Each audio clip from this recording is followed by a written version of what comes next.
उपरोक्त कथा का वर्णन शिव पुराण के शतरुद्र संहिता में मिलता है। नंदीश्वर जी कहते हैं, हे संत कुमार, अब आप भैरव अवतार की कथा सुने।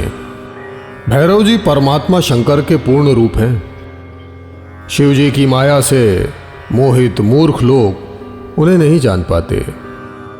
एक बार समस्त देवता और ऋषिगण परम तत्व जानने की इच्छा से ब्रह्मा जी के पास गए और उनसे पूछा, हे लोकनायक, अद्वितीय तथा अविनाशी तत्व क्या है? नंदीश्वर बोले, शिव जी की माया से मोहित वे ब्रह्मा जी परम तत्व को ना समझकर अहंकार युक्त होकर बोले, मैं ही सारे जगत का प्रवर्तक, संवर्तक और निवर्तक हूं। हे देवताओं, मुझसे बड़ा कोई नहीं है। उसी समय वहां स्थित विष्णु जी ने उनकी बात का विरोध करते हुए स्वयं को संपूर्ण लोकों का कर्ता बताया, परम पुरुष परमात्मा बताया। इस प्रकार ब्रह्मा और विष्णु दोनों में विवाद हो गया।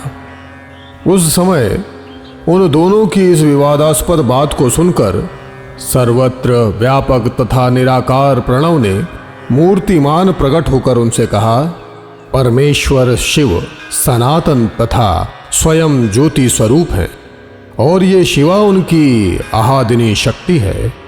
उन्हीं के समान नित्य तथा उनसे अभिन्न है।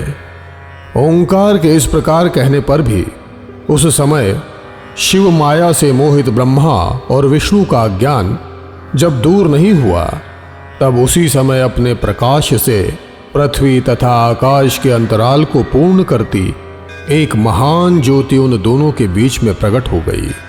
उस समय परमेश्वर शिव ने अपने तेज से अत्यंत दैदीप्यमान भैरव नामक एक परम तेजस्वी पुरुष को उत्पन्न किया और बोले, हे काल भैरव, सर्वप्रथम तुम इस पद्मयोनि ब्रह्मा को दंड दो। तुमसे काल भी डरेगा, अतः तुम काल भैरव कहे जाओगे। हे कालराज, सभी पुरियों से श्रेष्ठ मेरी मुक्तिपुरी काशी है। तुम सदा उसके अधिपति बनकर रहोगे। नंदीश्वर बोले, काल भैरव ने इस प्रकार के वरों को पाकर अपनी बाएं अंगुलियों के नख के अग्रभाग से ब्रह्मा का 5वां सिर उसी समय काट दिया। उसके बाद ब्रह्मा के सिर को कटा हुआ देखकर विष्णु बहुत भयभीत हो गए और शतरुद्रीय मंत्रों से भक्ति पूर्वक शिव जी की स्तुति करने लगे। हे मुने, तब भयभीत हुए ब्रह्मा जी भी शतरुद्रीय मंत्र का जाप करने लगे।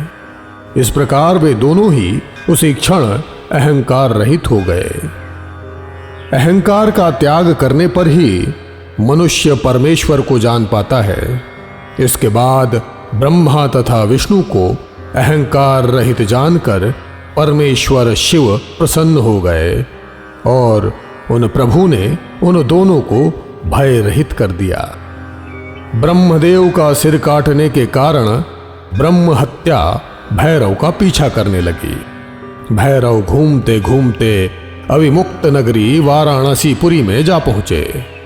भैरव के उस क्षेत्र में प्रवेश करने मात्र से ही ब्रह्म हत्या उसी समय हाहाकार करके पाताल में चली गई। उसी समय भैरव के हस्त कमल से ब्रह्मा का कपाल पृथ्वी पर गिर पड़ा। तब से वो तीर्थ कपाल मोचन नाम से प्रसिद्ध हो गया। इस श्रेष्ठ तीर्थ में आकर विधि पूर्वक स्नान कर देवताओं और पितरों का तर्पण करने से ब्रह्म हत्या से छुटकारा मिल जाता है। मार्गशीर्ष मास के कृष्ण पक्ष की अष्टमी तिथि को भैरव जी का जन्म हुआ।